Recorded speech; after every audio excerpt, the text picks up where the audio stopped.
the housemate Lachie from Sabre Studios. G'day. How you doing, mate? Thanks for having me. We've got another special guest as well, little Zeta. True. But Big drive here. yeah, how was the walk down, mate? Yeah, big. 10 steps. So yeah, we did the actual math, and I think this is the most effort put in by a podcast guest and host, because you've come from 5 steps away.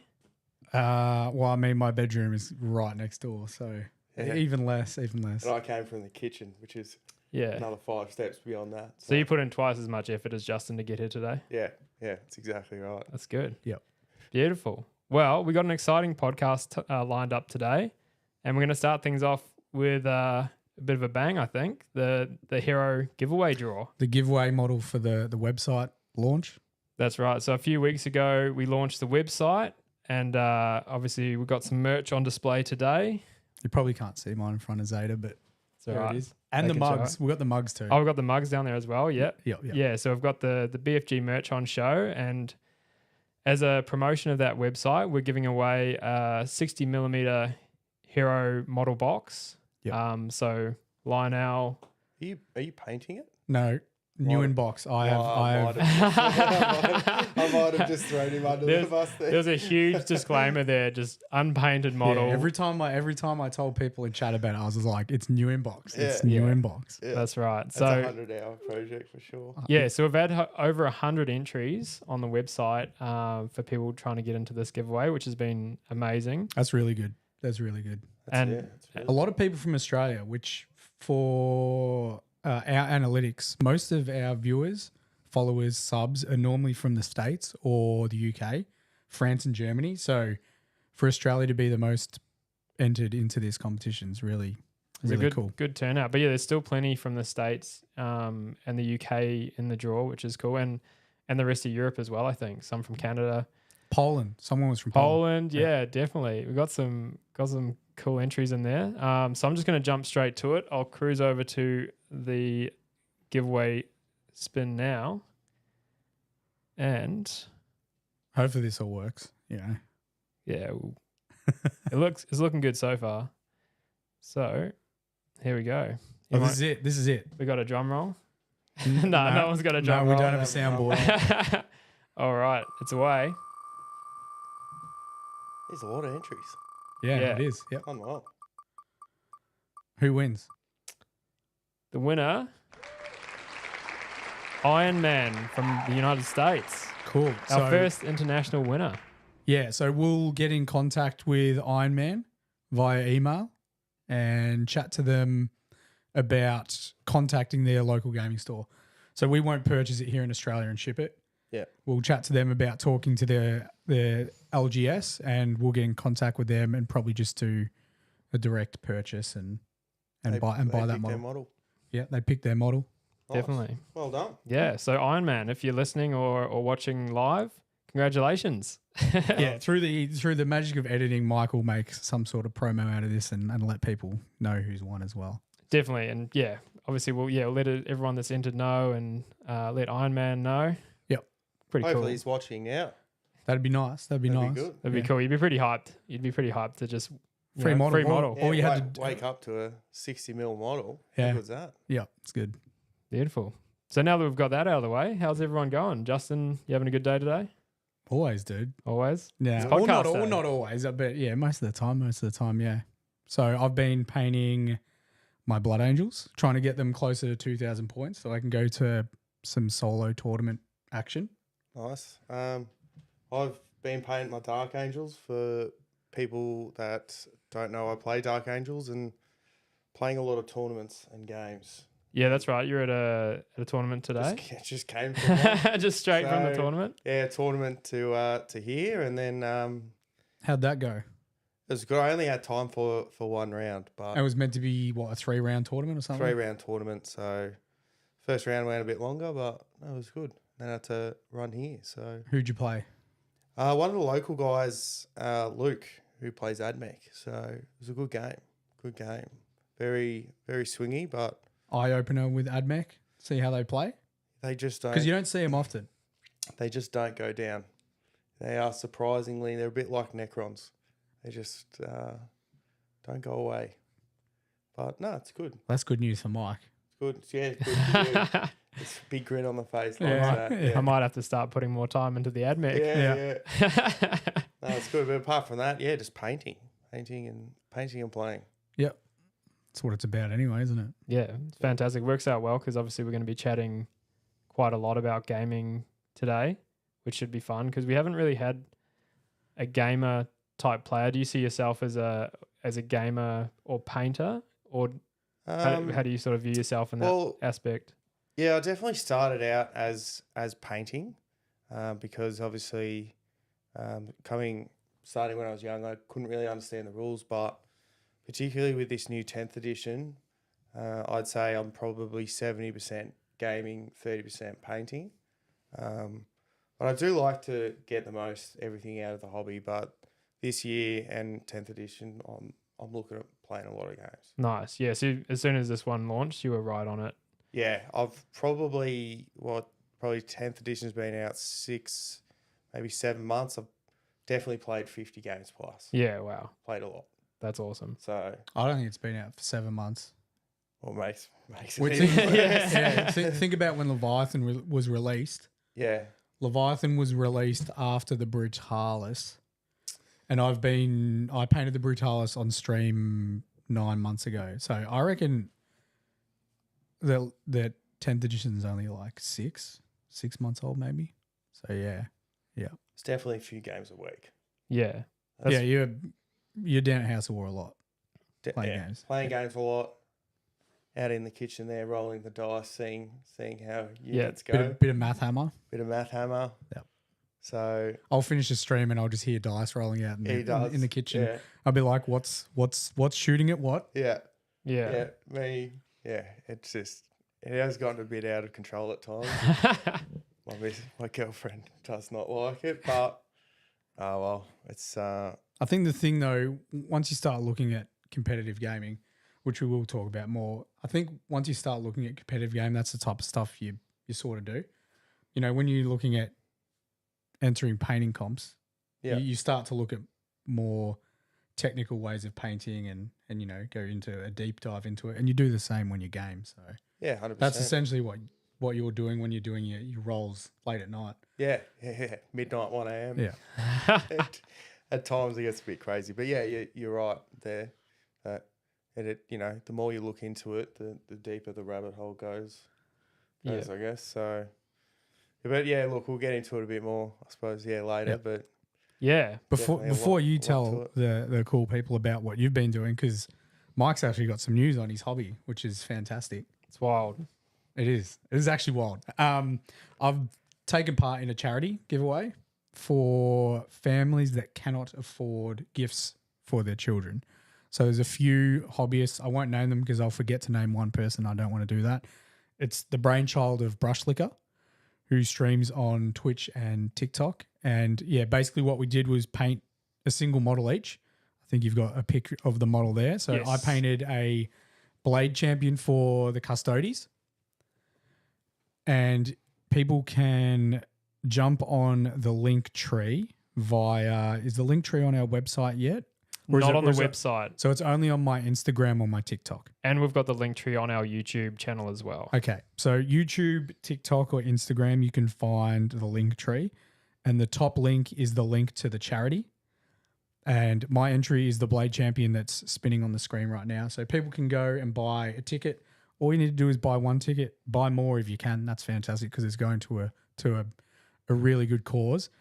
And you've got a chance of winning that model. And then there is another sort of another model you can win. It's called the Ultimate, the Ultimate giveaway, which I think is a Imperial Knight painted by Brushlicker. And whoever is the highest seller of their tickets are then doubled in the night giveaway. So let's just say Mike bought a ticket from me and one for the Imperial Knight, and I end up being the highest seller of the tickets.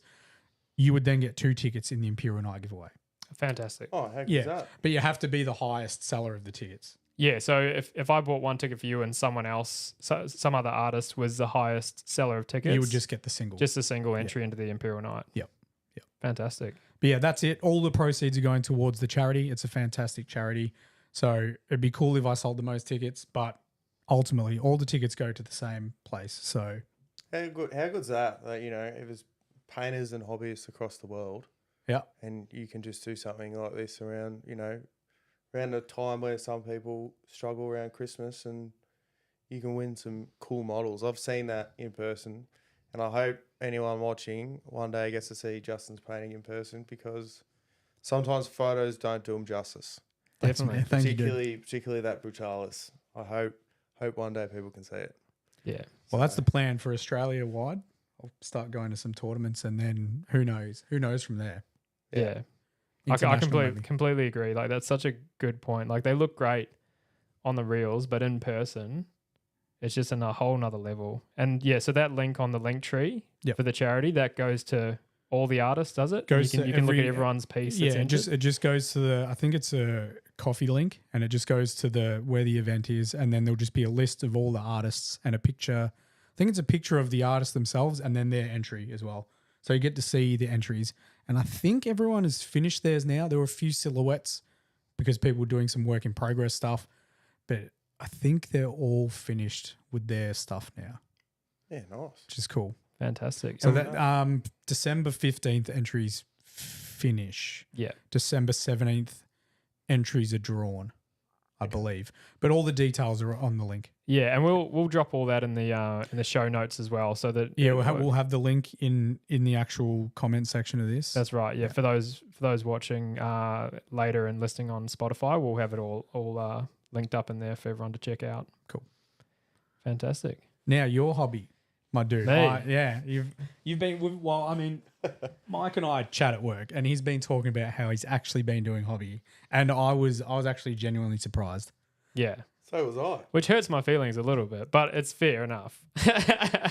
No, so yeah, I've been painting my Orlock for my Necromunda. It's a good starting point. Yeah, and 8 models for Necromunda is fantastic. Yeah, so yeah, I've got 3 Wreckers on the go. I've got a couple more primed, ready to go as well, and I'm just highlighting. I'm at the first highlight stage, so I've been doing the leathers highlighting. Yeah. For all the leathers and things like that, which has been cool because I've been watching the YouTube videos. I was going to say, following along with the tutorials. I'm sort of just taking away what I can out of the Dark Angel tutorial with the leathers and bits and pieces like that. That's the thing. You don't have to. That's the thing about my tutorials that I think people could find useful is there are some sections you might look at one of the images of, like you said, the Dark Angel, be like, yo, that leather's really cool. How do I do that for my Orlock? It doesn't even need to be for Dark Angels. So 100%. And same with a lot of the metallics. We just put a video up that was cut out of the ultimate guide of the metallics, and a lot of people have found that handy because sometimes if it's a long video, it's kind of hard to people find. Aren't getting to the end of it. Aren't getting to the right know part. in the analytics, people aren't watching them all the way through yet. Yeah. Yeah, but I've been doing the Orlock, which has been cool, and that's kind of gonna be my warm up, hopefully, before I roll into the 40k stuff. The AdMech. So The bright lights, mate. Yeah, I can't chat to you two for too long because it's just all 40k at the moment with you boys. Yeah. And then I'll just the Necromunda will just be shifted to the side. We'll play Necromunda when you're all painted. Yeah. Oh, definitely. We'll head on down to House of War and get on one of the Infinity tables. I'm looking forward to that day. That'll be a great day. Because we did a few practice games where you learnt the rules, and there were some close games. I had a guy with a flamer, and flamers in Necromunda are really, really good. And I think turn 1, your arms master was like, nope, that guy's not going to be on the board, and just like got rid of him. Yeah, I think you shot him off a wall. Yeah, I think the combat shotgun just straight off the wall. Yeah, that was it. See ya. Yeah. Seems a lot more fun, kind of arcadey in a way. Rules. Necromunda's fantastic. A lot more stuff can happen. So good in terms of like a rule set. I feel like it's probably one of their best. Yeah, one of their best. The hard part is just painting all the terrain, because the games rely on a board. Like, you can get the cardboard stuff. Like, there's a cardboard mat that comes with it, and then it's like meant to be like pseudo walls, but it doesn't really immerse you as much as like an actual board does. Yeah. But Orlock, you do love your wreckers, which is cool. They're the guys with the jump packs. Yeah. You got a double plasma pistol guy, don't you? Yeah. Yeah, he's a beast. He's a bit of a scary for a Juve. he's a bit of a mashup of some other weapons, but yeah, he looks pretty cool. So they almost all painted? The wreckers are up to the highlight stage, I think, or they're all base coated. They just got to do the highlights for most of it. Then obviously varnish and metallics. So they got a bit. What are you varnishing it with? Oh, that'd be the Tamiya TS80. Tamiya TS80 flat clear. You heard that here, guys. Tamiya TS80 flat clear. I think we've said it once on every podcast so far. So without any reason to, other than it's a good product. It is a fantastic product, though. It is. Like, you know, like it has to be a good product if you're plugging it and you don't get anything from it. Yeah. Or That's Max right. Mat for Grey Soft World. It's like one end of the house uses, it's just like both sides. I'm green stuff Max Mat and then Justin's Tamiya. And it's just like they're staring at each other at the other end of the house. The housemate war. I use the Max Mat occasionally It's very when I need to hand paint something. Yeah. That's very matte, very flat. Yeah. Yeah. So I think probably time to jump into a bit of Lachie's backstory because we like to for the This is first the origin story. Yeah, It's the Lachie origin story. for first times on the show. Super villain or hero? Oh, You think we'll- started as a hero, now you're in that tournament scene, bro. Yeah, That's some villain stuff right dirty there. meta chaser. Yeah. Well, yeah, all right. Well, What age were you when you first got into the hobby? I'm usually around the normal age, probably the 10 to 11 mark. So how it came about is I was shopping with my mum at Chadstone, which is a really big shopping centre here in Melbourne. And we're walking past and I just hear all this yelling, cheering, this like heavy metal music playing. And I like look in and go, what is happening in there? There was this crowd of people and there was this huge tournament of Lord of the Rings going on. Like it was a 5v5. Lord of the Rings. And there was so many models and you can imagine. Do you know what's different? I think you're the first person to come on and say that Lord of the Rings is what was your first interaction with it. Yeah. Most people are talking about seeing Space Marines or seeing, I think Kieran's was fantasy, wasn't it? I think Kieran's was maybe fantasy and a bit of Space Marines, but yours is Lord of the Rings. Yeah. So I remember walking to the front and there was this huge table all lit up and there was these like trebuchets and these elves and, never seeing all this terrain and these guys playing. I'm like, what is that? Yeah. And I'm, try not to ask too many questions and I was standing there. Mum ended up just leaving me and I was there for 4 hours. Do you know what? That's happened in a couple of Games Workshop stores when I've been in. It ends up being like this little baby sitting place. Yeah. And I think they've stopped that. They had to put signs up being like, hey, you can leave your kid here, but like we can't supervise your child. Mum was pretty strict when she said, do not interfere. Just sit and watch. And Don't touch anything. Do not touch anything. And I kept looking at this like the old metal trebuchets that they used to have. Mm. And I was just taking it all in. Like it was 3 tables put together. And it got to about the 4th hour and this guy hands me this dice and goes, roll the dice for me. Oh, what a legend. Yeah. And it was Legolas I forget, probably killing some orcs or something. And I remember rolling it and then everyone cheered and he's like, yeah, you got him. And I was like, whoa. Lucky that wasn't me, dude, because it would have been a 1. It would have been a 1. Legolas would have been taken out by some goblins. And young Justin would have got kicked out of the hobby store. Yeah, that would have been my villain origin story. I wouldn't have started the hobby. I would have just been hating on everyone that does anything Warhammer related. You would have rolled a 1 and gone, oh, this game's not that great. But I don't even know who this guy is, but the tournament came to an end and he had a metal Frodo that he won and he handed it to me and he said, oh, I've already got one. Yeah, have this. And I still have it. No way. Yeah. Really? And I remember like running up to Mum. I'm like, look at this. And she's just because I've always liked like art and stuff, she just knew and she just went, oh no. Oh no. Low key people are probably peeking in chat right now because they wanted me to do Gollum voice on today's stream, and it's not happening. I'm just saying for a fact it's not. They're just like, hang on, Lord of the Rings, Gollum's coming up any minute now, and it's not happening. You just let everyone down. Maybe another stream, another podcast, maybe another podcast behind the scenes of BFG. Yeah, everyone was in the chat right now. They're just like, oh, surely Lord of the Rings, Gollum's coming out. Yeah, Gollum's coming out. No. Yeah.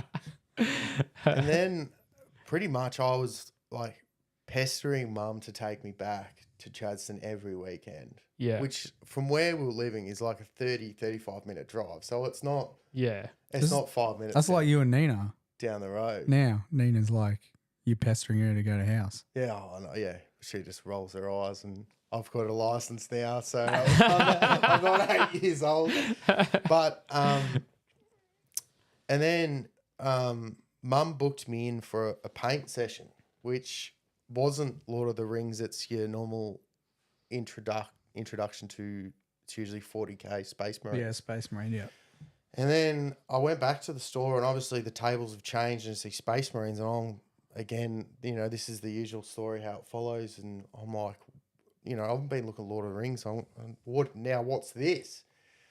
And then was painting Space Marines and my brother was there. He picked the blue guys because he was the oldest. He got to pick the first team. Right. And then Would you have picked Ultramarines? I wanted the blue guys, didn't know what they were called. Yeah. So I picked the red guys, like red versus blue. The red Makes guys, sense, The red yeah. guys are pretty cool. Yeah, the red guys are pretty cool. And then I remember my first box was Space Marine Scouts. And still to this day, which I thank Mum for, in my drawer, in my hobby room, I have my very, very first painted Warhammer model. Get out. Yeah. So See, I got rid of mine, and I hate the Yeah. fact I threw it out. I still have the whole squad. What? Yeah, one's on like a garden rock, looking up at the. They've got like doing some weird yoga poses. Like, Yeah. clearly, my building wasn't as good back then, but they sit up there with all the models I paint these days. So every time, you know, I suppose losing a bit of motivation or a bit of inspiration, I just look up and see, you know, from the very first to now. So, Yeah. Unreal. I don't know how many people would have kept their very first painted models, but it's so cool hearing the stories of people that do. yeah. So it was the usual, you know, sport and got a bit older and went away from. You discovered girls? Yeah, girls and footy and just partying and being a typical teenager and stuff. And it was about COVID.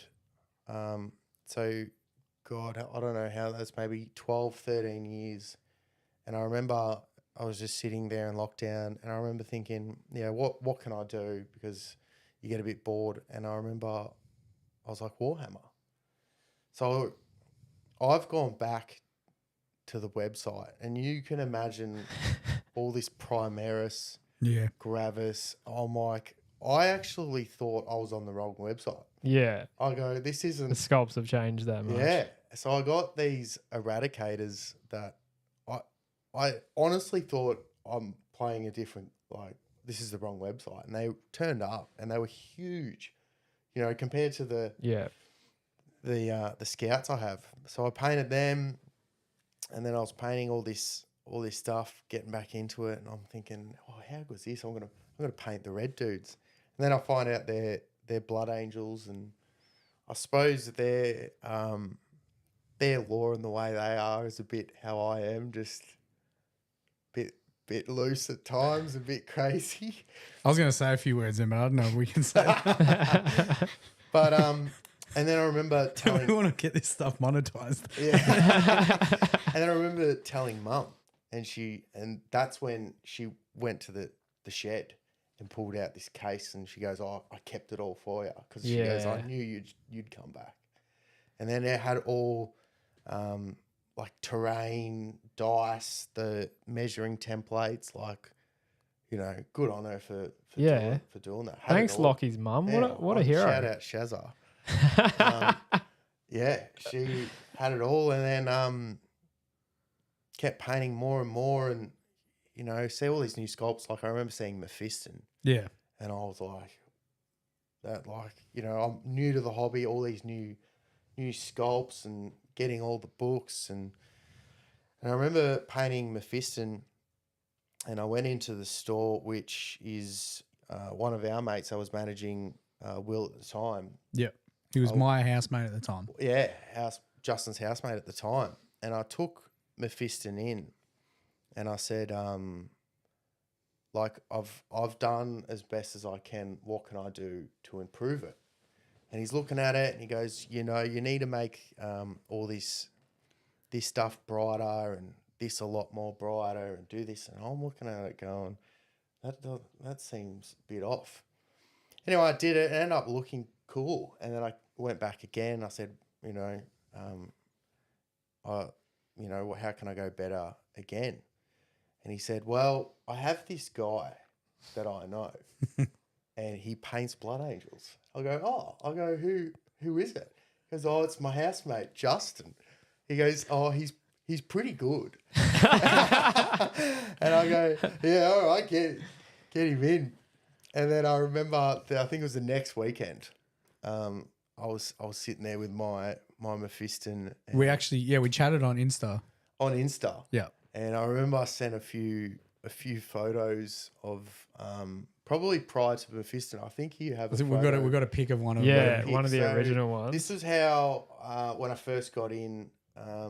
That's the infiltrator I painted. So that's just a Mephiston base with an attempted highlight of what Will was trying to show me, with just a wash over it and the texture paint.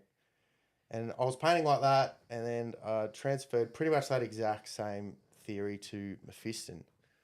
And I remember I had all those models there, and Justin came in. He's like, "G'day, mate. How are you?" And I'm like, "Oh, I heard you paint blood angels." He's like, "Yeah, mate. Yeah. Well, I enjoy power armor." And he goes, "Oh," Justin goes, "Do you want to see one of my models?" And I went, "Yeah." And he pulls out his your sergeant, your favourite. Arianis. Oh, nice. And he's got his hand like this, and he pulls it up. And I remember looking at it, and I was like, the first thing I said was, "Is that painted?" I go, "Is that printed?" And he's like, "It's painted." I almost didn't believe him. I thought, I go, "This is insane." And then I remember you saying, I heard you want to like get a bit better with your painting. I said, "Oh yeah, like I want to paint like that." And he goes, "Well, how?" I remember, I'll never forget this. He goes, "How hard do you want me to critique it?" I go, "As hard as you can." Hey, it was constructive though. Yeah, it was constructive. But I'm not just going to tear something. Had his glasses and he went, "Well," and he looked down at me and he goes, "Well, you." Which is an effort because you're like 6'3" or something like that. This time, metaphorically, looking down. He goes, "Oh, you're bringing shame to the chapter paint like that." Nah, but I remember every Saturday, I suppose we're like almost met you there, and each session, he said, you know, do work on this, do the recess. Yeah, it wasn't. I've got this sort of mentality of if you're going to teach someone how to paint stuff, there's no use just going, "Here's all the information. Yeah, learn this." Sort of like if you eat a pizza, you don't eat the whole pizza all at once. You eat it slice by slice and you enjoy it more. So it was more like, here's 2 or 3 things to work on. Like, get to the point where you feel happy with it. Yeah. And then we can move on to the next step. Yeah. So I suppose in a way, for people that watch, you know, Justin with his advice, I guess I'm like the 2-3 year proof that if you actually listen to Justin's advice, even at times you think, "Oh, that sounds a bit odd," or "that color seems a bit bright," that, you know, you can really excel your painting in the heavy metal style, like so quick. And each set, I still have all the models there, particularly every 6 months I painted a chaplain on bike. So I bought the same model, painted it so you could see how much it changed. And I might have to post it on my story or something for people if ever they want to see. But, you know, the edge highlighting and all the dot highlighting, it just kept growing and growing. And again, as you said, it's not trying to, you know, in a way, watch like one of your tutorials and try to just do everything all at once. I kind of one model worked on the recess and then the highlight. So yeah, I mean, when I started, I wasn't doing triple edge highlights when I started. no, I was doing single. I wasn't even doing dots. I was just be like, I want to get a nice base coat, a nice recess, and a nice single edge highlight, and then I worked from there. So I now on main models do 2 to 3 edge highlights and a dot, and then normal troops I'm doing one edge highlight because I don't have the master of time and patience like Justin. I imagine Justin in you know, he's like this wise guy in his Zen mode on top of like some snowy mountain. You open the doors and he's just sitting there painting for eternity. Am I the turtle from Kung Fu Panda? Oh, you're the turtle. It's just I don't know how you do it. It's the 2-3 edge highlights on every model, but I suppose it's the master of calm for sure. Yeah, for sure. So, but sorry, got a bit sidetracked. That's all right. No, but yeah, like I think, like you said, just trusting that BFG process, because we've got an after shot as well of one of your more recent models. Yeah, so this is That's not it. This isn't it. Probably about 2 years after. So, that's the Blade Guard vet, obviously a bit kit bashed to be a bit more Dark Angel chapter specific, but you know, as you can see, and what I was saying before, it's night and day. You know, like I still a bit shocked at myself of how quick. You know, if you really Your advancement with painting was super, super fast. yeah, Like within a year, you were doing like clean edge highlights. yeah, Which is, you know, a year into the hobby after restarting is crazy. yeah. I think it also is you know, even on But you were painting a lot though.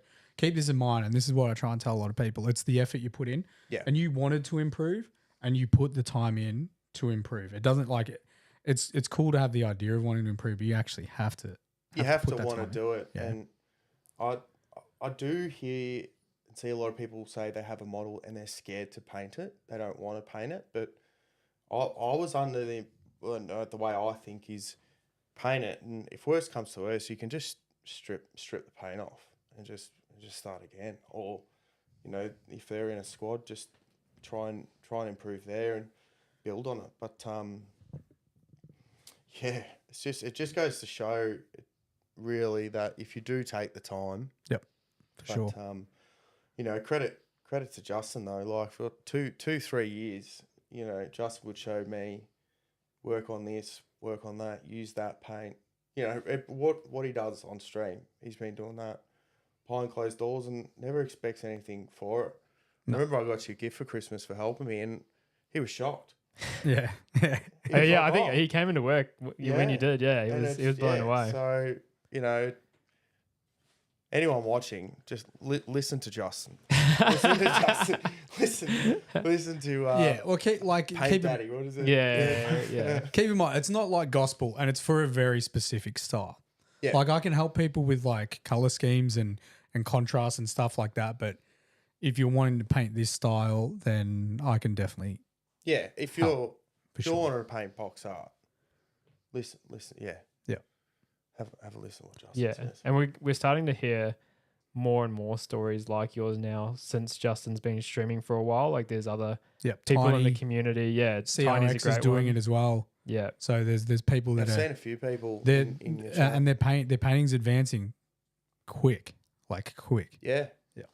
So, because you've been painting for 12, 13 years? Yeah, but it took me a year before I started doing edge highlights as well, and then only in the most sort of the last 3 years when I started my Blood Angels, when I was like, I'm going to really refine what I'm doing, the process I'm doing, Yeah. and paint how I'm painting. When's So- that starting? No, but yeah, it's crazy. It's just, when you have someone with all the experience, pretty much just in a way, without the less of trial and error. It's just That's right. You kind of skip a lot of those hard lessons that you learn when you get into the hobby for the first time. You got no clue. If you got Justin's stream and the YouTube videos now, it just really helps skip a few of those hard 100%. lessons. Yeah. And every time I finish something like dot highlights, I remember you said just do a dot highlight, just do a dot highlight. Yeah, Azrael's helmet. Yeah, and I was like, just do the dot rolling my eyes and this and that, and then I'd come back to him at the end. I go, oh, that worked really well. It's like you know what you're talking about. So it's 5 minutes, bro. Just do it. just do it. So yeah, no, that's pretty much how I got back into the hobby, and then just 12,000 points later of Blood Angels and 10,000 points later of Dark Angels, and here I am now living with Justin. Yeah. It's you're full converted, haven't you? You're now living with the guy. I'm next door to the guy. So no, it's who would have thought, he comes in to show me, and I consider us good mates. So it's just have fun and big Warhammer house. Yep. To my girlfriend. You kind of have to be in this house, don't you? It's a bit tough for your partner, but in this house, it's very, very much a Warhammer zone. Oh, bless her. She's very understanding. But I think she sees the effort that goes in, and at times Justin comes out and shows us the models, and it's just laser straight every time, and it's very good. And half the time I look at it, and me and Justin will almost end up just walking off into a room talking about it for 20 minutes. But my girlfriend Nina, she just yeah. There's a different language. It is, but it's good, of course. Like, you have someone in the house that you can all bounce ideas off, or I say something ridiculous for a kit bash and get the dad look and an eye roll. Yeah. Oh, it's a massive shout out to all the Warhammer partners out there supporting this. It really is. I mean, it's a fantastic hobby. You know what I mean? Like, if your partner is coming up to you and showing you their model, they value your input 100%. and they love you. You know what I mean? If they're showing you the work, if they didn't like you at all, they'd paint their stuff and just put it in a cabinet. But they're trying to show you models. So it's one thing I love about this hobby, that it's almost you put the effort you put into stuff and the final product, whether it's your first model or you're painting for Golden Demon. I might just put this little pup out in the lounge room. She's overheating in this room. Yeah, it's getting a bit warm. It is getting pretty warm. If it's your first model of Golden Demon, it's always that so excited that you've finished the model, and it's all very much I feel like I've come back into the hobby, I suppose, at the golden era. 40K in particular hasn't is bigger than it's ever been. As you guys said before, with the Raffle, there's so many Australians registered, and you wouldn't think you wouldn't think Australia being in the corner of the world that it wouldn't be so big. But hobby wise, I think for anyone watching, thinking of getting into it or whatnot, there is really just no better time to get in. Definitely. And like we've shown across a lot of our guests, like you, it's something that draws people in for a lifetime. Like, you saw it as a child, I saw it as a child. Everyone sort of was drawn to it when they're kids, and it's still here, going stronger than ever today. Yeah. If I have kids, they'll be getting more hammer shoved in their faces. as soon as possible. Yeah, you got no choice. Yeah, you got no choice. So, you know, that's another thing as well. You know, you can have your models, I suppose, kind of like, you know, like someone has their tools and pass it on to their kids. You know, you can always, it's always there, and there's always a big story behind it. And, Yeah. you know, in particular. Without going down like a path of trying to be, you know, a bit morbid or anything, because I don't have any kids and it doesn't seem like it's on the immediate, you know, horizon. I have often thought of like, would my niece and nephew appreciate receiving my models as a gift, as something that gets passed down? We're not even in the discussion at all. Yeah, It's like I was going to say, I'm only I thought I'm 10 in for it. Yeah. I'm only like for 10 it. years older than you're gonna be 70 when I'm 80, bro. That's 10 years more of enjoyment. Okay. So- all right. Shotgun. I'll pass it on to you guys then. Yeah, done. Thanks. All right. Okay. I'll take the kill team. No, that one's getting given away. I'll take the brutalis. This has stopped being an interview. We're now just going to just fight over My will. Yeah, Johnny's will. Okay. Yeah. Sick. You can imagine just like 200 people rocking All right. up. The little dog wants to come back here. She's coming back. All right. She's coming back. She's the boss. She's the boss of the house. But yeah, So- no, that's an unreal sentiment. Actually, I've never really thought of, because the models last. Like Yeah. if you varnish them and take care of them, With Tamiya TS80, flat clear. there's no way we don't have some kind of promotion deal going on. You're surely going to get some from Tamiya soon. Well, I mean, if we actually send them emails, then maybe we will. I don't think simply doing shout outs on stuff gets you a deal. Shout out Ferrari. I do like Mercedes-Benz AMGs. Oh, Yeah. So that was basically where you went with painting. You went fairly hard into the painting scene So yeah, after coming so back. Yeah, so once I'd painted a fair bit and I was on my way doing that heavy metal edge highlighting and doing a bit more, I then went, all right, I want to start playing games. And it was the same place I met with Justin, and there was people starting to come in to play games, I suppose, after COVID, people coming out a bit more. And again, Justin said, I got one of my friends, Ben. He's a pretty good player. Do you want to play him? And I went, oh yeah, all right. And Ben is, anyone that has the grace of versing Ben, he's a very, very good player. And I think I got tabled. I think if I actually remember, if I got past turn 3, I used to say to him, if I get past turn 3, I win. Like, That's a win. Yeah, that's a win for you. win. Yeah. And he was, I suppose in a way that also helped me improve with the gaming, just playing these absolute killers. I think with your mindset though, from someone that maybe came from competitive like sports and that type of stuff, you didn't take a loss as like, oh, I just don't want to do this stuff anymore. Yeah. You're like, okay, well, I need to learn from what I've done in this game. Yeah. How do I improve? Yeah. What areas did my models fall down at? Because at that time you were just playing, you were like, oh, I like the look of this model, I'm playing this model. Yeah. And it still is to an extent, that, all my lists have to have at least a 10-man Terminator squad in You it. do like the brick. You do And like the brick. I am known in my local area for having Terminators. I own about 150 of them. So.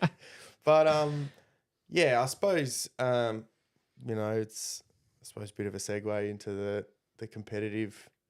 Yes, this was the other thing we were going to chat about. Yeah. After learning about you and then shamelessly plugging, following the BFG.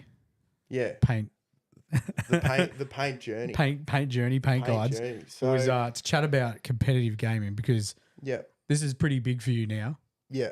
Like you started off as a painter and then worked your way into being interested in competitive gaming. Yeah. And you still like you haven't thrown the painting away. This is the thing. Like you're still painting or getting your models to the point that we showed before of your Dark Angels, Yeah. but on the competitive scene, which is something that, Yeah. from what I've seen, is not something that regularly Nah. happens, which is cool, which is very cool. So, yeah, like I say, I still paint about an hour to an hour and a half nearly every night. So I'm still doing a lot, but yeah, just I don't know what we were saying before that. You know, I did play. I was pretty fortunate to play some pretty competitive, high level sports. So competitive to me isn't a bad thing. Yeah, you see it as a challenge. See it as a challenge. And I very much enjoy that someone brings what they consider is the best list or the strongest or the most tuned, and I bring mine, and you know, in a way, the best person win on the day, which I can understand probably maybe because I've come in later in the hobby where I suppose the attitude and the sportsmanship around tournaments has gotten better. But yeah, I play really strong people, and I didn't really get disheartened about that. That, you know, when I said, you know, if I get to 3 rounds, I win, and then it was 4, and then I remember playing Ben, I got to 5 rounds, and then I remember beating him, and I was like, wow. But yeah, I enjoy the aspect of there's no real ceiling to gaming. In a way, like painting, there's always an avenue to push further, make something a bit better, improve for the next time. You know, you can play a game and you talk it out, and you know, look back and go, oh, I could have done that better, or you know, I've made a mistake here. I don't really like to think I lost the game because it came down to a dice roll, that I made mistakes or I could have done something better. Yeah, you think if all it was a dice roll, it's like surely you could have been in a better position that it wasn't up to the dice roll. How many dice rolls are in a game? I could argue that fact over here. Yeah, well, I know for Justin to just roll. Yeah, I know for a fact I've destroyed many a game by 2 single dice rolls. I remember I played my first game with you, and Justin said I roll a lot of ones, and I was like, yeah, okay. I've never seen someone roll so many ones. Yeah. It's like he's weighted his dice to roll one. It's so bad, but I think the more people see me play, the more they're going to understand. Because we've had people ask for some live battle reports, which we might look at doing somewhere in the future. We might look at getting some lapel mics and doing some live type of stuff. Yeah. And then people can finally witness the horrific rolling. We'll just and have finally believe. as a bit of a side game when we do the battle reports. We'll just have like number of ones rolled the by one Justin. counter. Yeah, that'll do wonders for my like mental health. Definitely, That'd be so good. Definitely, that's what we're here for. It is shocking. Like, people joke about it, but Justin will get 3 dice and you can go 2 ones. It'll be like 3 ones. It's really is a good thing he's great at painting. I know you've talked about. So it started off as like, hey, let's praise Justin for how much he's helped people, and now it's the Justin roast. Yeah, the roast of hey, we could do it. We could do a roast. No, we don't need to. That is literally what every stream is. Every night. I look forward to Ark. When he goes to Ark, like 10 minutes in, he'll be standing next to my table, and I'm gonna go, "What happened?" I'm actually worried that he's like building up all this usage of ones, and he's just going to go to Arc and just absolutely just sixes. So I have had a few games, right? There's been games where it feels like I've used all my ones up in like 10 games, and then the 11th game I played, and I lost like a single model, and it's almost like I've cooked my dice to the point where it's just 5s and 6s. It swings. It comes around. Very slowly. Very slowly. Yeah, for one game. Yeah. Out of 10. It's like an eclipse for you. Yeah. But leap year every 4 years. Yeah. But yeah, what we were saying before that. You're going from like your first competitive games to yeah. So at the end of 9th edition, which was probably end of last year, I started a local Discord with a league, The Emus. Eastern Melbourne Wargaming. Yep. The Emus is the local people, not emus, Emus. emus. Where there's people there, and I think That was East Melbourne Wargaming. yeah. Yeah. I couldn't think of anything. That was, Oh. it was Friday night. It's perfect. Yeah. Basic. I think there's in this area in particular, there's been a good at the start. I think there was still people a bit iffy about, the word competitive and having harder lists, but My thing is there's a place for it, right? yeah, That's the thing. There's a place for it. And if there's a league and the rules are set in place and it's like, hey, the idea is to win. yeah, You take that list to win. 100%. Or if you go to the LVO, which is something you're going to be looking at doing, you take that list, right? Where ARC is different. The idea behind ARC in the rules is literally not to take that list. yeah. So So and I think Simula's in, I guess, a pickup game. If you were just playing a regular pickup game, I probably wouldn't, depending on who you're playing, If you're playing Ben, you're both probably going to take a strong list. Yep. But if you're playing the 16-year-old kid that's just picked up their Leviathan box, yeah, you're probably not going to bring your big tournament list no, because, like, A, you don't want to destroy some kids like fantasy with playing a game. no. And B, if you're that player, like that, it's not even that's an empty win. That's an empty win. So I think there's a time and place definitely for competitive gaming. 100%. And the league is definitely that place. Or it's grown to be that place. But yeah, you're 100% right. There was a few young kids that used to come in and have a pickup game, and they were learning. And I tried to do what that guy did for me Yeah. a long time ago. And this kid had this Necron Satan, and he forgot Was his name Steve? Steve the Satan, I think. Like, I'm not joking. I'm not joking. He named it Steve the Satan, yeah. Yeah. And What's wrong with Steve? What's this? It's the shard of a god. it's shard of a god. So I don't know if his name would be Steve. Shout out to Steve. And I remember he's like, he made a few mistakes, this and that. And I remember he rolled like a 2 for a charge. And I remember he was like 10 away. And I was like, oh, that's a 12. And he's like, oh, is it? And then I remember he got in, and then he was just obliterating my army. But, it's just one of those things that the smile on his face, and he picked up his model and like held it above. And Yeah. but yeah, you're right. Like when you're playing new people into the hobby, you want to welcome them in. Yeah, I don't think it necessarily needs to be throwing games, but like there's literally a time and place to play that competitive stuff. Yeah. And a lot of the time it's not for that casual pickup. No. And if you're playing that person that's bringing that list to the casual pickup, there's probably the person that's not going to get a lot of games. No. You play them once. Yeah. And they're likely not going to get another game against you. So Yeah. They become known in the local community, I think, and then They're just out there, people avoid them. Yeah. Yep. Look, there is people out there, but majority of people are pretty good though. the majority of people, we're pretty fortunate in our area that are good. There's I think with the league as well, and people bringing stronger lists, it does make everyone a better player. And I think I'll go out on a limb and say we've got a pretty strong,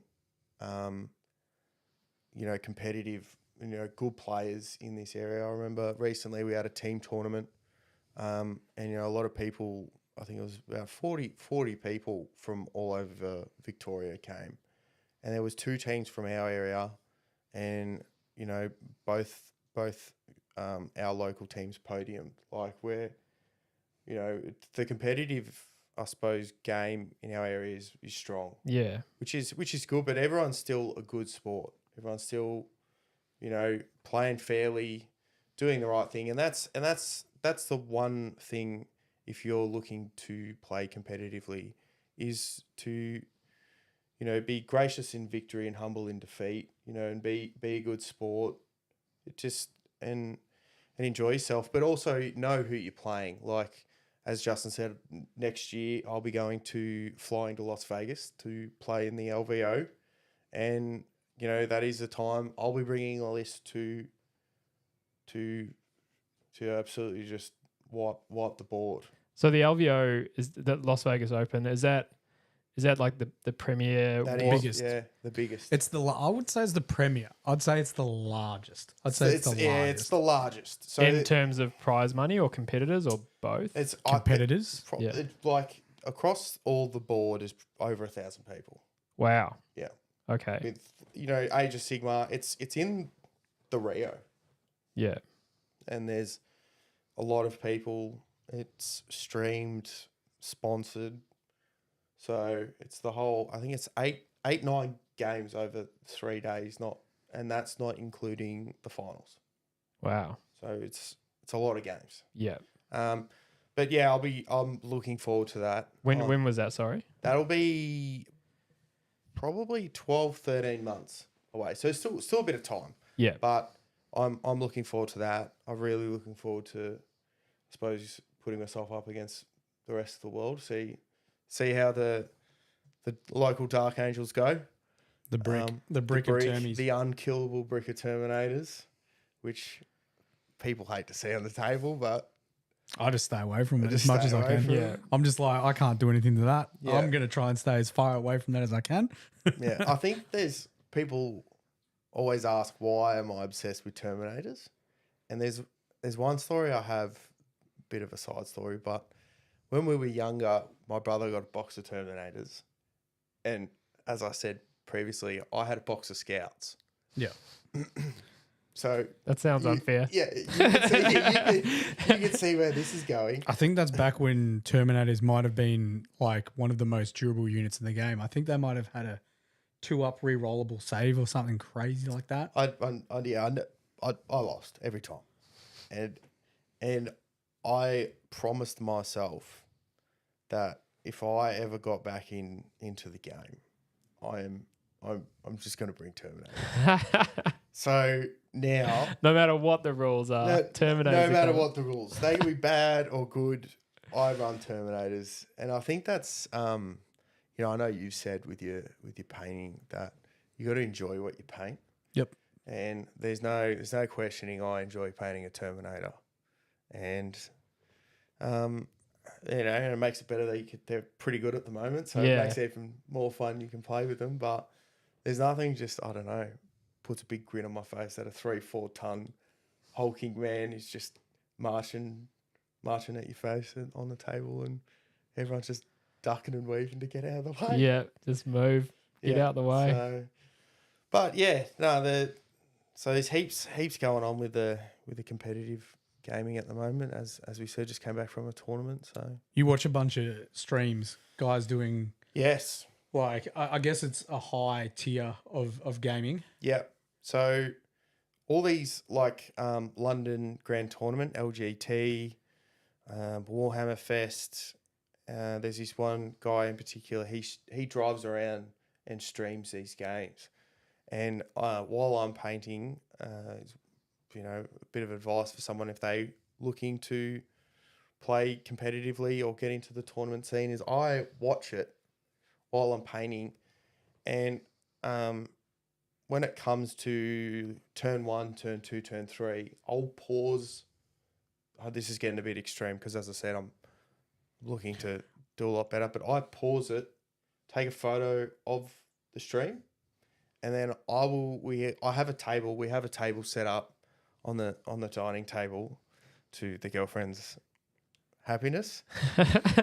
I mean, I had no Justin has nothing to do with it. part in this whatsoever. Oh, you're clean hands, are you? Yeah. Clean hands, bro. Clean hands. But I bought new dining chairs at that table, but like my gaming table was downstairs. Yeah. And then I set dice up to what the opponent I want to play, where they are, and I match the terrain, and I put the dice down of what their units are what, and then I actually set my army up and think, what would I do in this situation? Wow. So I literally in my head Running full simulations. full simulation, and it's one thing as I think that to do math hammer and, you know, use the numbers for that. But I think it's another thing to stand there and actually visually look at it. And recognize that situation. I mean, deployment's huge. Huge in a Deployment game is huge. And I think ever since doing that, and I think practicing, putting myself in, you know, not just in like in bad situations, and think what would I do here, and it this year I've been doing quite well with the gaming, and so you've, since obviously watching a lot more content and then doing those simulations on the kitchen table. yeah, You've noticed an improvement in your performance. huge improvement. And also just taking the time and really understanding the rules in your army very well. And I find practicing and playing that through my head, you'd be surprised how many times that same situation while you're in a tournament will come up, and you know what to do exactly. And is it almost like an instant recognition? Like, I've seen this situation before. Yeah. Yeah. And I know what, and if you visually look at it on a table, and you got more confidence with what's going to happen. And I find as well, in a way, when I play a lot quick, is I tend to do play quick. It forces my opponent to not really have time to think what's going on, and they make mistakes. By playing quick, you mean playing out your turn very quickly? Yeah. Like, because I know, like, in a way, my game plan, that like my Terminators, the rules for my Terminators, what I do if people do this, and all, any kind of situation, because I've played with my list at least 20, 30 times. So I find if I'm moving quick and then passing the turn back, people, not in a way frazzled, but they're just like, it almost, they try to play at your speed. Yes. They play quick, and then they make mistakes. Almost like you're controlling the tempo, and then if they can't keep up. Yeah. So, and one thing I think which is prevalent in Australian competitive, I suppose, play style compared to the world, is like faction mastery is what they call it. Is usually in Europe and stuff, because I suppose Warhammer's cheaper. It's not as hard or expensive to just buy a new army, where in Australia it's pretty expensive. Yeah. So people tend to stick with their army. And one thing I will tell people, and I was saying it to you last night, in 10th edition in particular, you are rewarded and you will win a lot more games if you stick with your army and practice and find tools within your own army. Like, on face value, my tournament list, you wouldn't think it looks pretty strong, but you wouldn't think what it does. It's not. Yeah, you wouldn't look at it and be like, oh, that's a meta type list. No, I wouldn't consider I have really like one meta unit, maybe like what people would consider strong units at the time. But all the overlapping buffs I have, Justin has seen, and people have seen that it's because you know the rules that well. I know the rules, and I've looked within the book and practiced on the table. Like I've tabled custodies in 2 turns. So yeah, for people that follow competitive games, that just doesn't really happen. Yeah, but I think it's just like the painting. If you want to do well with the games, you're rewarded for your effort. Yep. So, and I've always been the one that I want to get the most out of the hobby. Like, don't get me wrong, I understand everyone either is fully into the gaming and just get the painting done because they need to play in the tournament, or Justin chucks a highlight or 2 on, maybe 10. But yeah, I enjoy just getting the most out of it. Yeah. I love it. Putting the models on the table. Then, going up against Justin, then my paint job doesn't look as good, which is a shame. But So how often is the local tournament playing at the moment? Is that a once a week type of deal, or? usually the local club, it's usually probably once a month or every few weeks. There's 15 to 20 people going to a tournament, and these are probably 5 to 10 of those people are the ones playing in my league. Yeah. And we also have the league game going as well. So I played the tournament today, and I'll be going back to the club tomorrow to play my league game. Yeah. So in this area, you have the potential to play 5-6 games a weekend. Wow. There's always people down there enjoying, either painting, playing. Well, we were just down today at General Games, Churnside Park. General Games. Yeah. General Games, Churnside Park. Another shout out. Another shout out. And they had 6 games going on. Mind you, not full tables, but we've spoken about that. They're looking to expand their store because of how popular it has seemed. But they had 6 games going on tables down there, which is for a store like that in the place it is, with how long it's been open, is crazy, right? Yeah. I've very much been the thought of don't wait for someone to do it, just be the one to do it. It's like with making the league and being proactive and trying to grow the community like Justin has with Battleforge Gaming. No one's really in really Melbourne that I can personally think of that does what Justin does. And it just goes to show all the people that got behind Justin and enjoy it, and same with the gaming. I suppose in our area, you wouldn't think. Well, you need the people to put in order for the scene to kick off. It can't just be like 1 or 2 people playing games. No, that's right. But it built up over the time, and now there's a strong contingency of like Warhammer players. There is a lot. Even I work in construction. There's 4 people I've just stumbled across in conversation that play Warhammer. No way.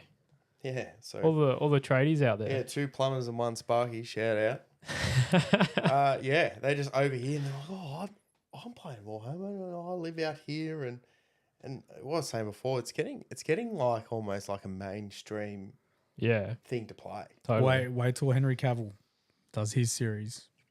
It'll go even more mainstream. Go more mainstream. Maybe the prices will come down in Australia when it gets. Highly doubt it. Might go the other way. Doubt it. Might go the other way. Yeah, don't say that. Got to pay for Henry. Oh no. So, but yeah, I enjoy it. I'm loving it. Yeah. 10th edition. I know some people. Telling you, it's better than 9th. Way better. Yeah. 10th edition. One of the best I've played.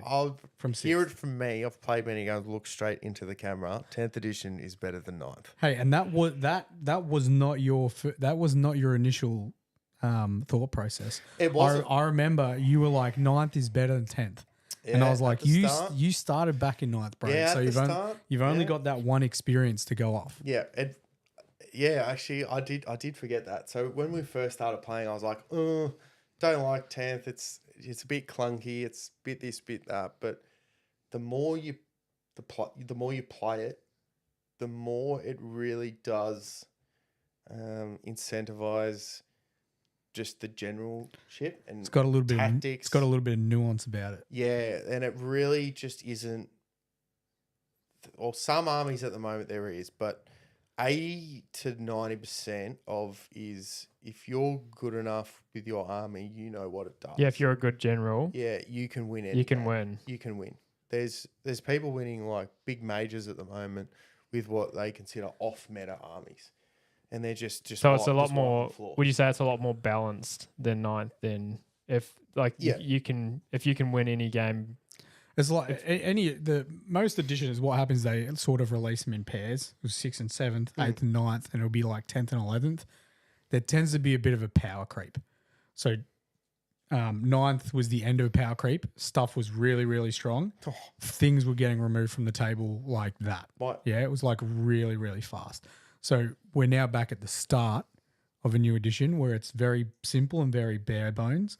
Yep. They start to increase the power each codex, but as you've sort of just alluded to, the I guess the more simple the rule set, the more nuances there is to like moving and being a good general. Yeah, there's 100%. not those trick cards. Like I get that stratagems add to the game, but it was almost infuriating watching games where it was just like, I use transhuman. Oh yeah, cool. Someone's just done all this work to get a combat unit across the board. Yeah, and it's just To get it in the position to do an actual like proper charge, and then someone's like, yeah, cool. You can only wound me on 4+, which I get was part of the game, but like it was almost voids the generalship. it was almost voiding being like knowing how to move your, like you just put something out in the open, you'd be like transhuman, cool, you can't wound me. Yeah. Put it this way, Mike. For 9th edition, I had a chaplain on bike that could actually move 1.2 meters across the table. Right. And That sounds like too much. yeah. And did 30 wounds to Be'lakor, which if anyone knows who Be'lakor is, he's like the main demon. He's like 400 points. And my chaplain on bike was like 100. Yeah, right. So I'd play people and they're just at the end of 9th and they're like, what has just happened? Yeah. And I'm like, don't know. But I think 10th. I'm a huge fan of it now. I think it's the best where the game's been in a long time.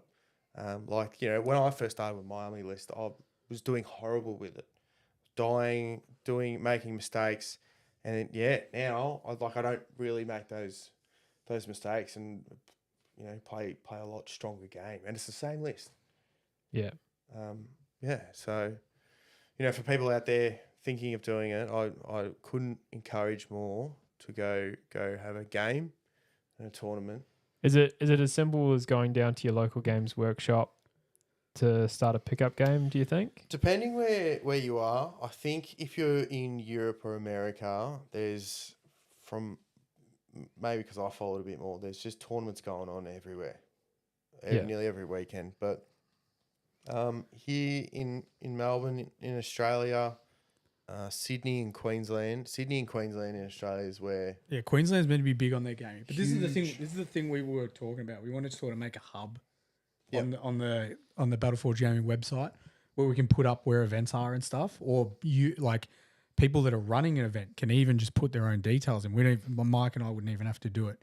It would just be like, bang, bang, bang, this is where the event is, this is the date, this is how much, and the details are just there for people. So people could just use the Battleforge Gaming website to just be like, I want to go to an event.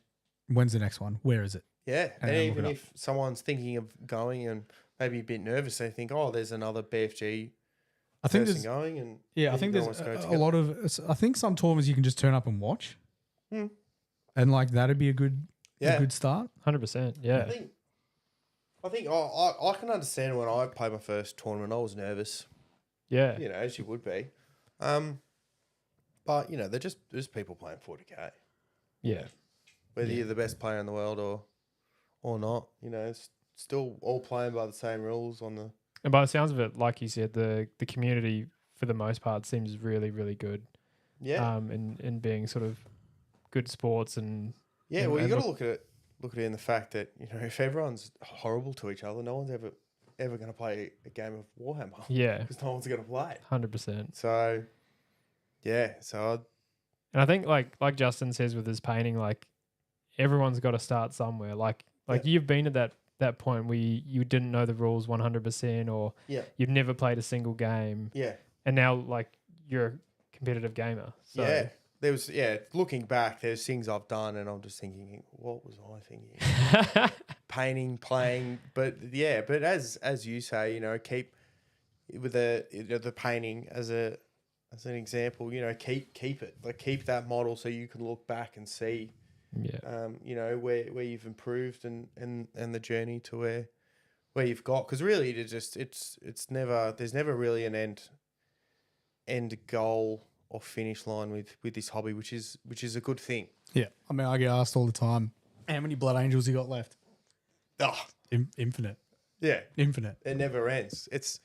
I think that's the beauty of the hobby. It's not like a Video game, you finish video it. game. There's an actual finish, and you kind of just put the controller down and go, what now? Yeah. Where it's particularly now, like even on the weekend with the new Deathwing Knights. Shout out GW.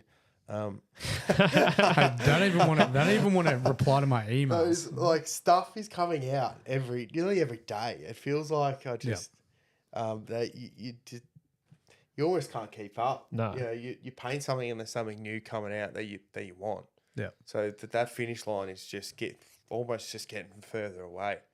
The new edition books coming out, Justin with his tutorials. It's just, as I said, couldn't be a better time to be in the hobby. Couldn't agree more. Sitting there at work thinking about what you're going to paint, what's That's coming up, That is it. next game. People are like, what are you thinking about? And you just think, oh, nah, nothing. From there, so, yeah. And where to now? I know you said the LVO's 12 months away. Is there any... You're going to Arc, aren't you? You're going to Arc? Me and Justin are going to Arc. You're going to Arc Justin as will be well? coming in the party bus, driving there. We're gonna have a good time. There's a lot of people going to Arc. It's good. There is. Everyone's coming in my car, and I said, everyone, when we're turning up, has to play the Venga Boys. Hang on, isn't it? It's at Calder Park. Is that Raceway? called? Yeah, called the Park Raceway. I'm taking the Ute. Oh, he's taking the Monaro. I'm gonna take. Yeah, well, no, the Ute. We're Oh, gonna, the We're gonna Ute. do some hot laps Is in it- Calder Park. Is it really at Calder? I think so. No, Sandown. Sandown. Oh, Sandown. okay. Yeah. People that don't know, it's a racetrack. Old racetrack, It's an old yeah. racetrack, and there's like a function room. So, Arc. I'm looking forward to Arc. I think Arc will be. Well, it's gonna be my first stepping out as Yeah. a solo Yeah. I gamer. I'm looking for Dark. I'm not even playing. Yeah, I look forward to it in the fact that the list I have, I can play it very casually and not do things that I would do if I was playing against a harder opponent. So I'm not gonna just. I'd say I'm bringing a pretty hard list. It's harder than mine. It's harder than that, but I'm just looking forward to having. Normally the tournaments, it's just been local people, but this is like statewide. There's People coming into state. There'll be people coming into state for it. Yeah. Yeah, it'll be huge. It'll be, Kieran from last week will be 2 weeks ago. He'll be there. He's doing the Zone Mortalis. Zone Mortalis. Yeah. Been trying to get hold of You're going to be there. Dave Colwell. I think he's turning up for the painting side of it. Yeah, There's like a painting. I'll tell you. So he's there's a just a painting comp. display, a single display piece. I thought he was bringing a whole army. I mean, if he does, that'd be Because phenomenal. I don't know if you remember, I came home and I said, Yeah, this guy Dave Colwell's coming to Arc. Justin literally swung around and went, Dave Colwell. Yeah. And I So said, who's that?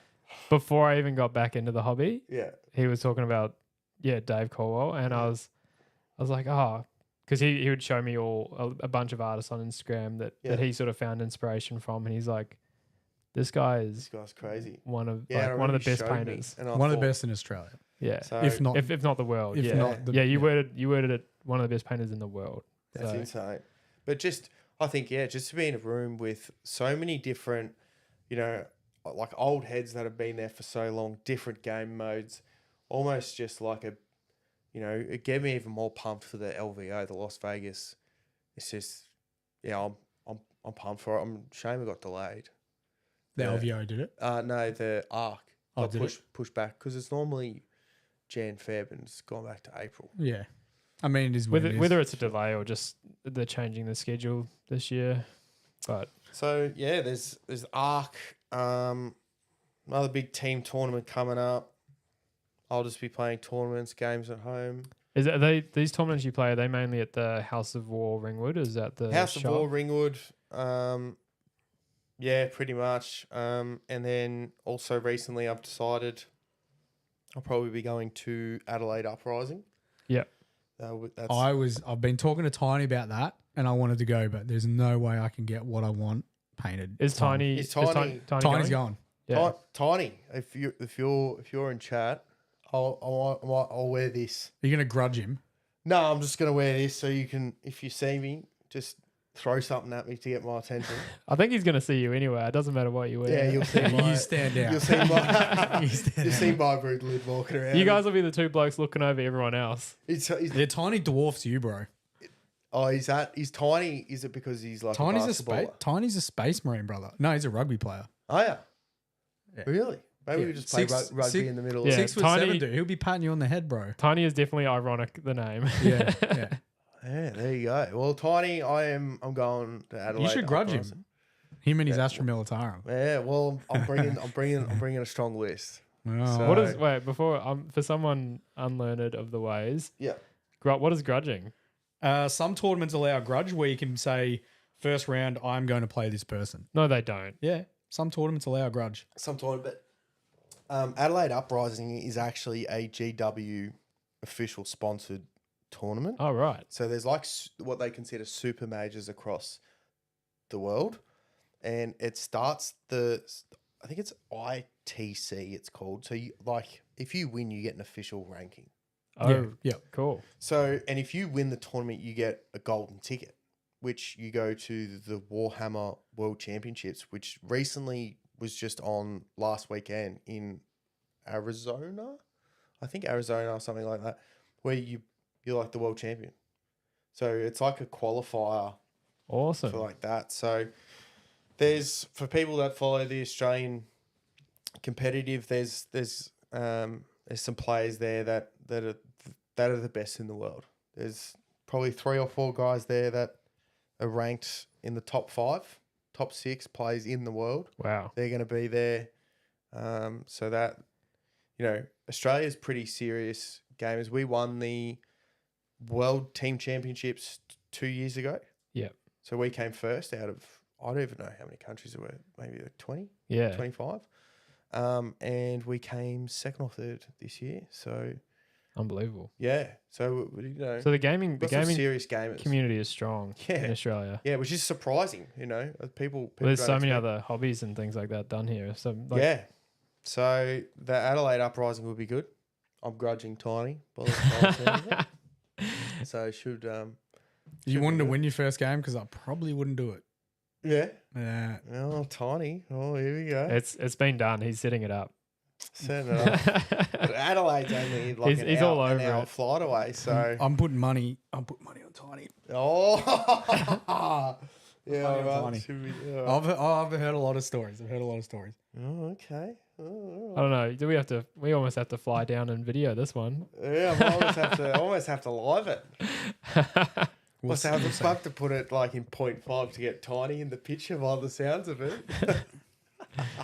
But yeah, no, I would like, it's money and time, but to, travel the world and play all across America and Europe, London Grand Tournament would be pretty cool. Yeah. Pretty cool. Like, it's just, past few years, Warhammer's just shot into the stratosphere. Yeah. And it sounds like you're loving it. Like It's so good. So good. You see all the streams and stuff, and there's people everywhere, food trucks there. It's just like a proper convention. Yeah. People having so much fun. It's just Is Uprising, is that the only major like Games Workshop sponsored tournament that leads up into the World Championship? Is that the only one in Australia? Yeah, that's the only one. There's, from what I've heard, there'll be a few hundred people there. Yeah. I'm pretty sure I could be wrong, but Is there any sort of qualification round before that, or it's just no, straight it's in? just Just buy a straight ticket. in, and it's just if you get Just an entry fee and then straight in? straight in, and then you just make your way up. Wow. Do you know how many games you're playing for that one? Oh, I'd imagine 6 or 7. Yeah. Over a few days. Yeah. Maybe 8. Because it's just gotten bigger and bigger. So, I suppose the bigger it gets, the more games you got to play. But there is some big national team championships held in Sydney, Queensland. Hopefully one day Melbourne. But Ark's pretty good. Yeah. From what I've heard, everyone speaks highly of Ark. It sounds like the vibe for Ark, the feel for Ark is up there. It sounds like the fun level should be right up there with all It's the other almost like tournaments. once a year the old guys clear It is the old heads. the calendar. Yep. Few gin and tonics. That's what I'll be doing. Some apple juice. Some apple juice. You'll be there, Mick. Definitely. It's gonna be good. I'm gonna be having a good time. I don't have to be focusing, so I can be having a great time. That's the most unconvincing. I don't have to focus. I'll play some games. I don't need to focus though. We'll be all right. I'm surprised you'll even play the game. As you said, Justin will just shake the hand, go straight to the bar. He'll go, I've got it. He'll start the game, shake the hand. He goes, I've got a couple hot laps to do. I think he's putting his competitive hat on for this one. It's not competitive, but we're optimizing. We're optimizing. Mike, let me tell you something about Justin, right? He says he's not competitive. We play games, right? And he comes out to me one night, 2 nights later, going, oh, what if I run this combo or you'll do this and I should add a chaplain here and do that. And I go, mate, you're loving it. I go, you're turning into a competitive player. Oh, no, it's just because I like it, this and that. And in reality, he's competitive at everything he does. Yeah, he is. For a man that paints like that, he's competitive. He just... These are all fabricated lies. It really is. It's all just, fabricated. He's like a... I can't help but he's absorb he's knowledge. like a world eater 8-bound, just there's a demon in him trying to possess him. Yeah, you watch him at Ark, he'll just be cool as a cucumber, just stroking his beard. Yeah. And then come up with the most ridiculous play. Yeah. To try get the win. 100%. Definitely. There's a demon in him ready just to possess him. Time will tell. And it's Time itching. will tell. Yeah. It's itching. I can see it. So that's why I'm taking intercessors. That's so. No, it should be good, mate. Look, yeah, it's I'm loving it. Yeah. Loving it. Can't get enough of it. Fantastic. So, yeah. Any new models on the horizon for you? What's the list looking like? I've just finished or about to finish my 11-man squad of Terminators, and What about my list? No, that's right. I hope my Nobody cares about that. I hope my girlfriend's not watching, but I'm going to buy 10 Deathwing Knights. You know she's watching. Oh, God, I hope. Like, this is literally video proof, my guy. Like, this is... Streamed live. This doesn't go away. Oh, no. So... This is on the web. There's only so many times I can bring a box home and be like, that's been in the wardrobe for ages and this and that. Yeah. Or it's really rare. 20 or 30 more times, you're going to be in trouble. Yeah. I think if you sell your Blood Angels, you might be all right. Well, if anyone wants 12,000 points of Blood Angels. There you go. You've heard it here. Yeah, you've heard it here first. Saber Studio. Go see him. Yeah, Justin will paint it for you. In about 200 years. In 200 years, he'll be like a skeleton in a chair holding a model. Yeah. But I think the 10 Deathwing Knights and Asmodai, the new releases, Asmodai looks unreal. So if anyone hasn't seen that model, I still think we're going to see more. I don't think that's all we've seen. No. I think Belial is coming. Belial, your Sangard, you're itching for them. The day they arrive. That's another regular plug on the podcast, I think. Is Sangard. I listen to Law a lot, and there's they're turning up. There's Sangard coming. Yeah. I work at GW, I can tell you. If you work at GW, you wouldn't be able to tell us. No. But yeah, be the Deathwing Knights. I hope, because I remember asking you, and you're like, "Oh, they're coming out this Friday," and I was scrambling. Yeah, I actually joked on the stream. He made a joke, and he freaked out. I freaked out because it was like Thursday night or something. Yeah. And I was like, "Oh, when are they being released?" He's like, "Friday, like tomorrow." And I'm Stitch up. I was sitting on the couch, jumped up, and Zeta jumped 6 feet because I burst out the door. The car peels out of the driveway. Yeah, thinking, I've got to pre-order this. So it'll be them. I'm looking forward to them. They look so good. Yeah, they are awesome. So yep. Yeah, Justin said he'll paint half for me. So looking forward to that one. You've got a lot of painting going on, Justin. It seems to be all this stuff that Lachie's saying that I'm painting. That's all right. So yeah, that should be good. More Dark Ages, the better. There's not enough Space Marines being released, so more lieutenants. He says more lieutenants. Yeah, more steam. Yeah. What about you? What are you painting next? Once I've done the Necromunda, I'm keeping my eyes peeled for the new Admech Codex, which should be dropping shortly. Still boys. About 3 hours ago. Was it today They pre-order? would have done a release where you can see all the rules. Oh, nice. Like on Warcom, I was told by Luke. I played at the tournament. He's a devout AdMech player, and he was watching his phone, so he might be. This is legal places to look stuff up. Is that what you're telling me? On Warcom. We do not promote. On Warhammer community. I was that's told. okay then. Like, you know how before codexes they kind of show release of some detachment rules. And Yeah, when they're sneak previewing models and so stuff like that. Apparently, I think they're doing that. So I think it might already be out. So Cool. You can have a look at that. And then the Scatros, the Stilt. That's it. Stilt boys will be the boys. next models that I purchase. Interesting. I would say. Stilt boys. Yeah. The first time I saw that model, I thought that is just going to break. Yeah, it will. It will. It'll snap. They're still cool. It's I don't know. cool. I don't know how I'm going to transport it ever. Don't know what's. You know what's going to be. You know it'll break even easier than that. It's that dragon that's coming out for the Tomb Kings.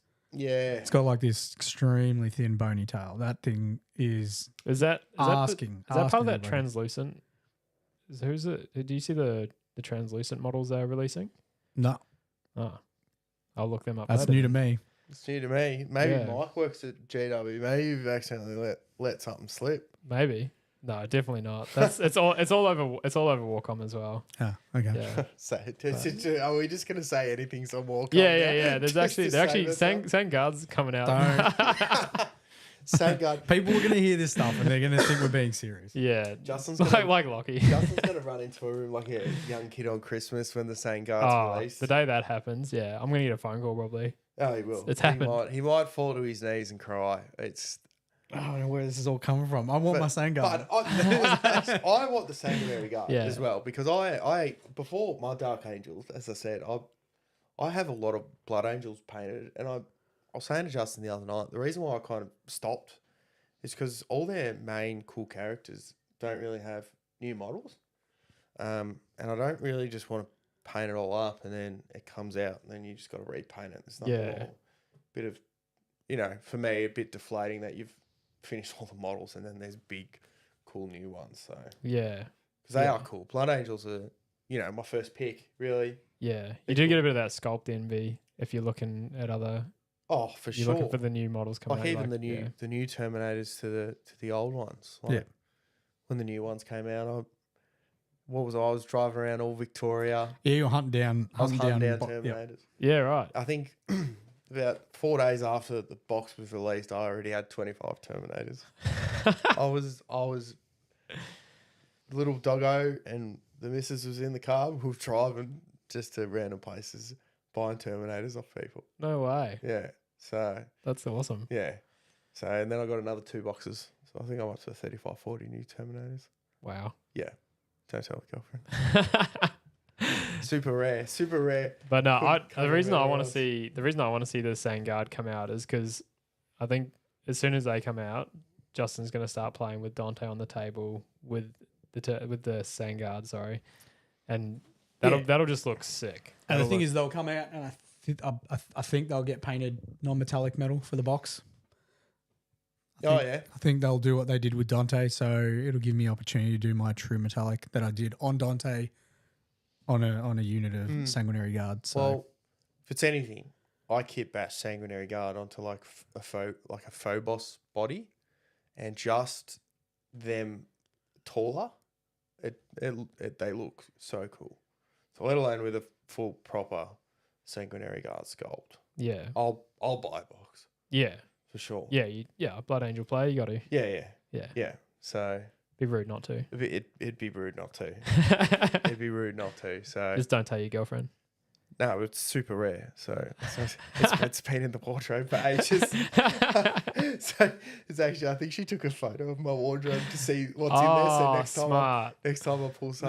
this is like making it worse. Yeah. This is actually making it worse. I'm shooting myself in the foot. Classic. Oh well. The pursuit of the hobby. Never Pursuit ending. of the hobby. Pursuit of the game. Never ends. So I'm looking forward to it. It's good. Beautiful. Anything on the horizon near future for you, Juddy? Yeah, I think before we say goodbye to everyone today, episode 6, we've got a potential guest, 85% confirmed.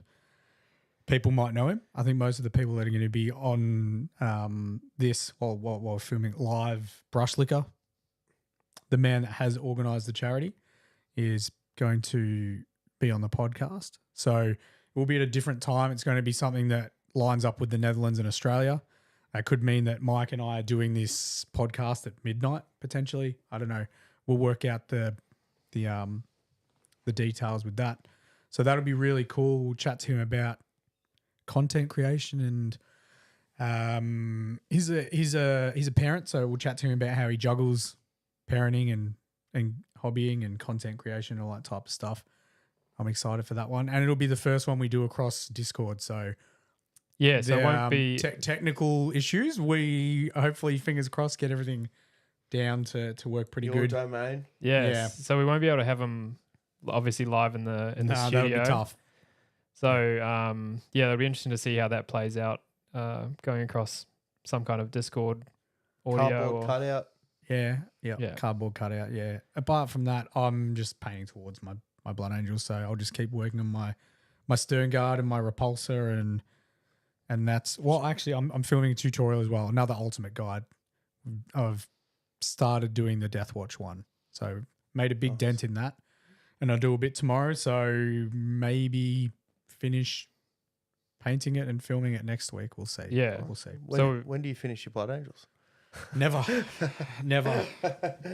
Yeah. So you touched on it there. Obviously, the Deathwatch Ultimate Guide. Yep. There's a super secret. Oh, it's Guide. not secret anymore. It's not a secret anymore. No. So people in chat know it. We filmed an Ultimate Guide for Cadians.